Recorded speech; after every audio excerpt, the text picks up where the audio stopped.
and challenges. One cannot stand fame and get a great achievement until he faces every art and change movement it fights.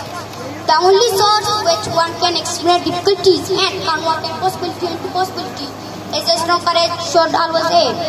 There are millions of people whose dreams are went and every sunshine of a new day. Thousands of them lose the courage. Hundreds of them make retreats. But you, yes, you, be not a loser like them. You should not strangle your dreams. Be more enthusiastic, more energetic, more courageous, and let the difficulties be life. There is one to face them. There is one to break them. And there is one to come and make the scheme.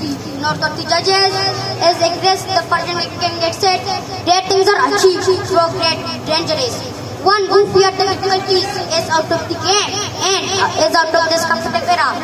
There were many who fought with the other and guarded their state. However, not only their bodies, but their names were also exterminated from their walls. Lastly, I would like to say things seem impossible, but losing the courage will never make easy. You should ensure effect of yourself in every challenging situation, so that you can clear this deed. It seems impossible, but it is not. Thanks for listening.